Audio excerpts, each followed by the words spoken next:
بسم اللہ الرحمن الرحیم الحمدللہ رب العالمین والصلاة والسلام علی سید الانبیاء والمرسلین۔ سلام اس پر کہ جس نے بے کسوں کی دستگیری کی، سلام اس پر کہ جس نے بادشاہی میں فقیری کی۔ میرے پیارے دوستو، شہزاد احمد کشمیری ایک اہم پوائنٹ آف ویو کے ساتھ حاضر ہے، اس امید کے ساتھ کہ آپ تمام احباب جہاں کہیں بھی ہوں گے صحت و تندرستی کی بہترین حالت میں ہوں گے۔ دوستو، ربیع الاول کا مہینہ شروع ہو گیا ہے اور یہ وہ مہینہ ہے کہ جس میں سرور کائنات حضور صلی اللہ علیہ وسلم کی ولادت بسعادت ہوئی۔ پیر کا دن زیادہ روایات کے مطابق 9 ربیع الاول کو، اور بعض علماء اس حوالے سے کہتے ہیں کہ 12 ربیع الاول کو آپ صلی اللہ علیہ وسلم کی ولادت بسعادت ہوئی۔ اس حوالے سے آپ صلی اللہ علیہ وسلم کی ولادت کے حوالے سے روایات میں اختلاف ہے، لیکن بہرحال ربیع الاول کا مہینہ، پیر کا دن، آپ صلی اللہ علیہ وسلم اس دنیا میں تشریف لائے اور 400 ارب کے جو اندھیرے تھے ان کو روشنی بخشی۔ اب ربیع الاول کے مہینے میں بحیثیت امت ہمیں کیا کرنا چاہیے، تو اس حوالے سے آپ صلی اللہ علیہ وسلم کی سیرت طیبہ ہمارے سامنے ہے۔ آپ صلی اللہ علیہ وسلم کی احادیث، آپ صلی اللہ علیہ وسلم کا زندگی گزارنے کا طریقہ ہمارے سامنے احادیث کی شکل میں اور قرآن مجید کی شکل میں موجود ہے، لیکن ہم دیکھتے ہیں کہ اس ماہ ربیع الاول میں ایسی ایسی خرافات، ایسی ایسی بدعات، ایسی ایسی چیزیں سامنے آ رہی ہیں کہ جس کا ہمارے دین سے سرے سے کوئی تعلق نہیں، یہاں تک کہ کیک کاٹے جا رہے ہیں، آپ صلی اللہ علیہ وسلم کی ولادت پر کیک کاٹے جا رہے ہیں، یعنی برتھ ڈے کا کنسیپٹ دیا جا رہا ہے۔ اور یہ برتھ ڈے کا کنسیپٹ وہ ہے کہ جس کا اسلام سے کوئی تعلق نہیں، یہ مغربی کلچر ہمارے معاشروں کے اندر آج آ چکا ہے، اور میلاد کے نام پر ایسی ایسی محفلیں سجائی جا رہی ہیں، ایسے ایسے عنوانات کے تحت ایسے ایسے اجتماعات کیے جا رہے ہیں کہ جس میں سراسر بے حیائی اور مرد و خواتین کا اس میں شامل ہونا، اور اس میں ایسی نعتیں جو میوزک کی شکل کے اندر ہم پڑھ رہے ہیں، یعنی یہ وہ ساری چیزیں ہیں کہ جو اسلام کی تعلیمات بالکل نہیں ہیں۔ ہمارے سامنے ہے آپ صلی اللہ علیہ وسلم کی تعلیمات۔ پیر کا دن آپ صلی اللہ علیہ وسلم عموماً روزہ رکھا کرتے تھے، تو اس حوالے سے ہمیں چاہیے کہ ہم روزہ رکھیں، اس کے بجائے ہم عید مناتے ہیں، اور وہ شخص جو ان بدعات میں شامل نہیں ہوتا ان کو تنقید کا نشانہ بھی بنایا جاتا ہے، ان کو یہ کہا جاتا ہے کہ یہ عاشقان رسول نہیں ہے، حالانکہ عشق کا جو جذبہ ہے وہ عمل سے ثابت ہوتا ہے۔ عمل سے دیکھا جاتا ہے کہ آپ کے اعمال کیسے ہیں، آپ کی زندگی حضور صلی اللہ علیہ وسلم کی زندگی کے مطابق ہے، آپ صلی اللہ علیہ وسلم کے جو احکامات ہیں، جو طریقہ کار آپ صلی اللہ علیہ وسلم نے بتایا یا جو صحابہ کرام نے کر کے دکھایا، اس طریقے سے ہماری زندگی ہے یا نہیں ہے۔ یہ تو بات یقیناً ثابت ہے کہ صحابہ کرام سے زیادہ ہمیں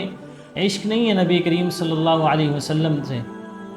صحابہ کرام کی زندگی میں یا آپ صلی اللہ علیہ وسلم کی زندگی کے اندر کبھی یہ کنسیپٹ آپ کو ملا کہ عید میلاد النبی منایا جا رہا ہے؟ ایسا کہیں نہیں ہے، نہ حدیث کے اندر ہے، نہ ہی تاریخ کی کتابوں میں یہ ہمیں بات ملتی ہے کہ کسی بھی حدیث کی کتاب، کسی بھی تاریخ کی کتاب سے اگر یہ بات ثابت ہو جائے کہ عید میلاد صحابہ کرام کے دور میں یا آپ صلی اللہ علیہ وسلم کے دور میں کسی نے منایا ہو۔ اور اس بات سے بھی اختلاف نہیں ہے، آپ عید میلاد النبی منائیں، آپ خوشی منائیں، لیکن اس بات کا بھی خیال کریں کہ آپ صلی اللہ علیہ وسلم کی تعلیمات کو نہ چھوڑیں، آپ صلی اللہ علیہ وسلم نے جو طریقہ کار بتایا ہے اس کو نہ چھوڑیں۔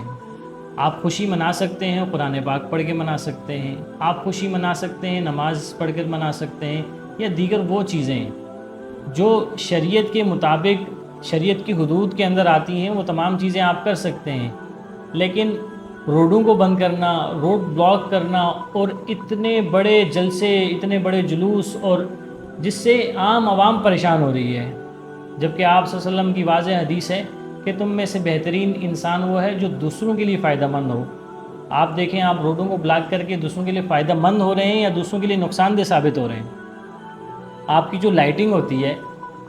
وہ لائٹنگ بھی ایسی ہے کہ جس میں آپ کنڈوں سے لائٹنگ لگا رہے ہیں، یعنی آپ بجلی چوری کر کے آپ اپنی گلیاں سجاتے ہیں، اور بجلی چوری کرنے کے بعد آپ اپنے آپ کو عاشق رسول کہتے ہیں۔ کیا یہ حضور صلی اللہ علیہ وسلم کی تعلیمات ہیں؟ کیا حضور صلی اللہ علیہ وسلم نے ہمیں یہ سکھایا ہے؟ یہ ساری وہ چیزیں ہیں جن پہ ہمیں غور کرنا چاہیے۔ اور ربیع الاول کا مہینہ اس حوالے سے بھی بڑی اہمیت کا حامل ہے کہ اسی مہینے میں یاد رکھیے گا جہاں آپ صلی اللہ علیہ وسلم کی ولادت بسعادت ہوئی ہے، آپ صلی اللہ علیہ وسلم کی وفات بھی اسی مہینے میں ہوئی ہے۔ آپ صلی اللہ علیہ وسلم دنیا سے جاتے وقت جو چیزیں چھوڑ کر گئے کہ آپ صلی اللہ علیہ وسلم نے فرمایا کہ میں جا رہا ہوں لیکن میرے پیچھے دو چیزیں ہیں، قرآن کریم اور سنت رسول۔ یہ وہ دو چیزیں ہیں جو انسان کی ہدایت اور رہنمائی کے لیے کافی ہیں۔ یہ ان دو چیزوں پر عمل کر کر ہم عاشق رسول بھی بن سکتے ہیں اور ہم سچے اور پکے مسلمان بھی بن سکتے ہیں۔ تو میلاد مصطفیٰ کے یہ جلوس، یہ ریلیاں آپ کسی کے مقابلے میں نکال رہے ہیں تو پھر بھرپور نکالیں، اور اگلے سال مزید لوگوں کو جمع کریں اور ان کا مقابلہ کرنے کے لیے آپ اپنی میجورٹی شو کریں۔ لیکن اگر آپ چاہتے ہیں کہ آپ یا یہ سوچتے ہیں کہ یہ میلاد کے جلوس یا یہ ریلیاں آپ نبی کی عشق میں نکال رہے ہیں، تو تھوڑا سا ہمیں پیٹرن کو چینج کرنے کی ضرورت ہے۔ پیٹرن کو اس طرح سے چینج کریں کہ آپ حضور صلی اللہ علیہ وسلم کی تعلیمات کو عام کریں۔ آپ صلی اللہ علیہ وسلم نے جن جن چیزوں پر زور دیا ہے ان چیزوں کو لوگوں میں پھیلائیں، بجائے اس کے کہ آپ روڈوں پر نکلیں، آپ اپنی خواتین کو، آپ اپنے بچوں کو روڈوں پہ نکالیں اور اس طرح سے لوگوں کو پریشان کریں۔ عمومی یہ رویہ دیکھا گیا ہے 12 ربیع الاول کو ٹرکوں کے ٹرک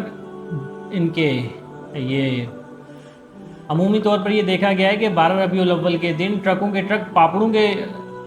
لیے جاتے ہیں اور مختلف جگہوں پر رکھ دیے جاتے ہیں، جس سے بچے جمع ہوتے ہیں، اور یہ بچے جمع ہو کر ایک جلوس کی شکل اختیار کر لیتے ہیں۔ تو اس سے تو یہی نتیجہ نکلتا ہے کہ آپ کسی دوسری کمیونٹی کے مقابلے کے اندر اپنی میجورٹی کو شو کر رہے ہیں۔ تو اگر آپ یہ چیزیں کر رہے ہیں تو اپنے گمان کے اندر آپ مزید اس کو بڑھائیں، لیکن اگر آپ دعویٰ کرتے ہیں کہ آپ عاشق رسول ہیں تو نبی علیہ السلام نے جو تعلیمات دی ہیں قرآن مجید میں تمام تعلیمات موجود ہیں، احادیث مبارکہ میں آپ صلی اللہ علیہ وسلم کے طریقے موجود ہیں، صحابہ کرام نے آپ صلی اللہ علیہ وسلم کی زندگی جتنے صحابہ کرام نے اس طریقوں کو بتایا ہے وہ سارے ہمارے سامنے موجود ہیں۔ ان پر عمل کریں، نمازوں کو ادا کریں، صدقات ادا کریں، لوگوں سے اچھا سلوک رکھیں۔ آپ صلی اللہ علیہ وسلم کس طرح سے بات کیا کرتے تھے، آپ کا لوگوں کے ساتھ کیا رویہ تھا، یہ ساری چیزیں آپ اپنی زندگی میں لائیں، آپ حقیقی طور پر عاشق رسول کہلائیں گے۔ اور انشاءاللہ امید ہے کہ یہ تمام چیزیں کر کے ہم حضور صلی اللہ علیہ وسلم کا بحیثیت امت، حضور صلی اللہ علیہ وسلم ہمیں روز قیامت شفاعت سے بہرہ مند فرمائیں گے اور حوض کوثر پر ہمیں پیالہ نصیب فرمائیں گے۔ آج کی یہ بات ختم کرتے ہیں علامہ اقبال کے اس شعر پر کہ کی محمد سے وفا تو نے تو ہم تیرے ہیں، یہ جہاں چیز ہے کیا لوح و قلم تیرے ہیں۔